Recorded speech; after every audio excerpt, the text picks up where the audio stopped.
So, you want to buy a kidney, not donate one, not receive one from a generous relative. Buy one the way you'd buy a car or a house, with your own money, from a willing seller at a price you both agree on. You can't. In 1984, Congress passed the National Organ Transplant Act and made it a federal crime to buy or sell a human organ in the United States.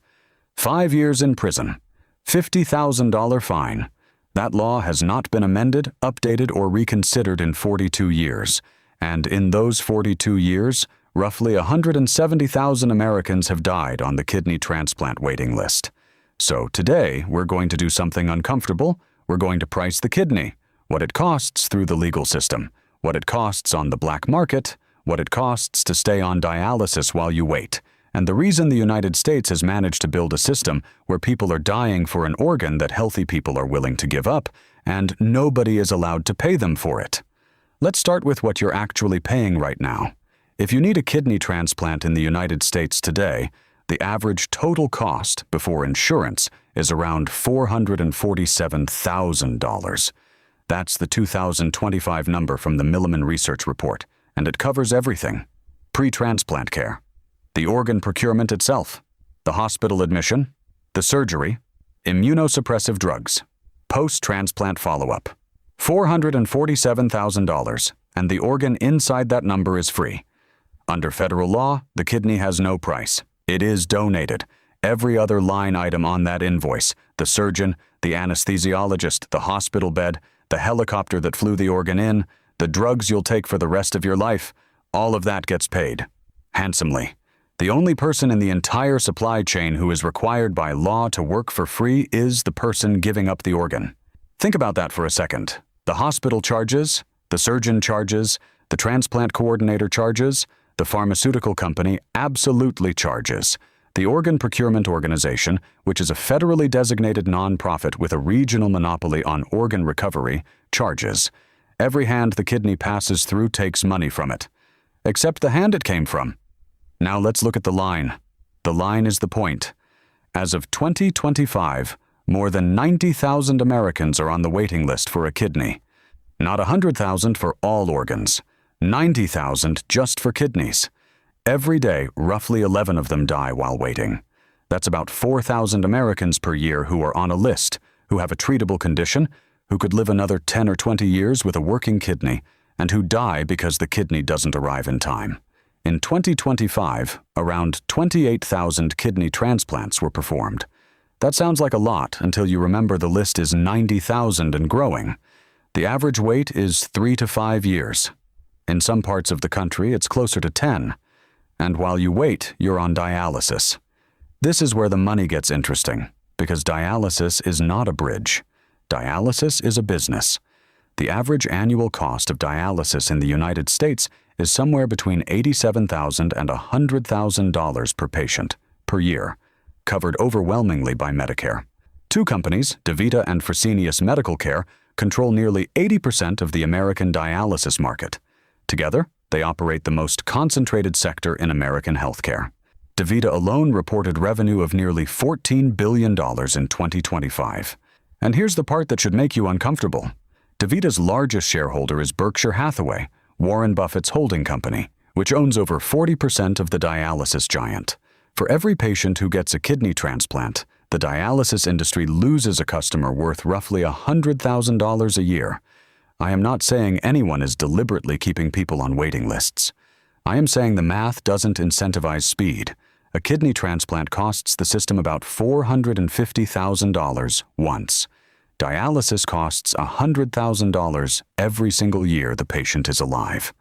A patient who waits 5 years on dialysis costs Medicare roughly $500,000 before the transplant even happens.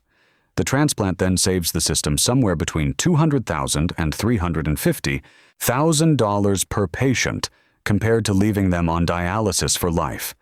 The government saves money every time a transplant happens faster. The dialysis industry makes money every time it doesn't. That's the mechanism. Nobody designed it. Nobody had to. The 1984 law created a shortage by banning compensation. The shortage created a wait list.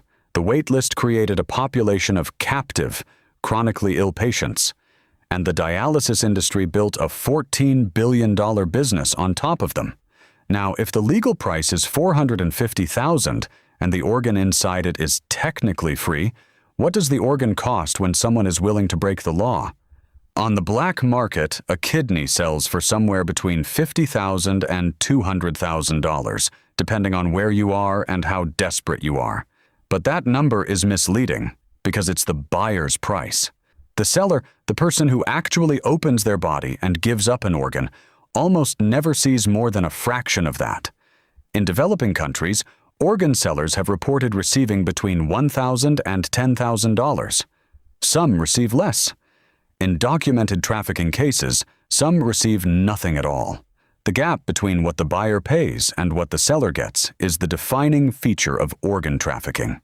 It's not a market, it's a pipeline, and every joint in the pipe takes a cut. The only proven case of organ trafficking in the United States involves a man named Levi Yitzhak Rosenbaum, who operated out of Brooklyn for roughly a decade. He called himself a matchmaker. The FBI called him a trafficker. According to federal prosecutors, Rosenbaum bought kidneys from vulnerable people in Israel for about $10,000 and sold them to desperate American patients for $120,000 or more.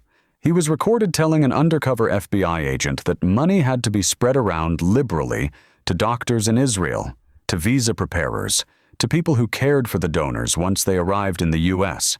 He bragged on tape that he had never had a failure. Rosenbaum pled guilty in federal court in Trenton in 2011. He admitted to brokering 3 illegal kidney transplants and agreed to forfeit $420,000. His lawyers argued he was saving lives. The U.S. attorney responded that a black market in human organs reserves life-saving treatment for those who can afford it, at the expense of those who cannot. Each count carried a maximum 5-year sentence. That's the ceiling. 5 years for selling a kidney that would have saved a life that the legal system was failing to save. And this is the tension that makes this video more than a cost breakdown. Because the question is not whether organ trafficking is wrong. It is wrong. The question is whether the system that makes organ trafficking profitable is right. 23 kidneys are wasted in this country every single day. That's the number from 2023. Organ procurement organizations recovered more than double the kidneys needed for patients dying on the wait list. Over 8,500 kidneys were recovered with intent to transplant, offered to hospitals, declined by those hospitals, and discarded. 23 kidneys thrown away per day, while 12 people die waiting for one. A 2022 Senate report documented a series of operational failures by organ procurement organizations. In one case, in 2020, an OPO literally threw a recently procured kidney in the trash, rendering it unsterile and unusable. In 2 separate incidents, in 2017 and 2018, organ procurement organizations oversaw organ retrieval on donors who were found to still be alive when surgeons opened the chest cavity. One of those cases was reported to the Oversight Network and dismissed. Only about 40% of such complaints are escalated for review. In 2025, HHS moved to shut down a major organ donation group. The CMS administrator stated publicly that more than 28,000 donated organs go unused every year due to inefficiencies in the system. So let's run this from the top. You are a patient with kidney failure in the United States. You need an organ. There are people willing to give you one, but the law says nobody can pay them. The system that matches you with a free organ throws away 23 of them a day. While you wait, you are placed on dialysis, which costs Medicare $100,000 a year and is delivered primarily by 2 companies that control 80% of the market. And the law that created this entire situation has not been reconsidered since 1984. One country in the world tried something different. In 1988, Iran legalized compensated kidney donation. Not a black market, a regulated government-funded program in which donors are screened, matched with recipients through a nonprofit organization, and paid a fixed amount through a combination of government funds and recipient payments. The results were immediate and dramatic. By 1999, Iran had eliminated its kidney transplant waiting list. Completely. Not reduced. Eliminated. Over 19,000 kidney transplants were performed through the program, the overwhelming majority from compensated unrelated living donors. The program is not perfect. Critics argue donors are disproportionately poor and that the compensation creates pressure rather than genuine choice. Those are legitimate concerns. But here is what is not debatable. Iran has no kidney waiting list. America has 90,000 people on one, and 4,000 of them die every year. Economists have modeled this. A widely cited estimate suggests that paying American living kidney donors roughly $15,000 each would be enough to eliminate the shortage entirely. A more generous figure of $45,000 per donor, which covers lost wages, recovery time, insurance risk, and a real thank you for giving up an organ, would still save the system hundreds of thousands of dollars per patient compared to years of dialysis. The government would save money. The patient would live.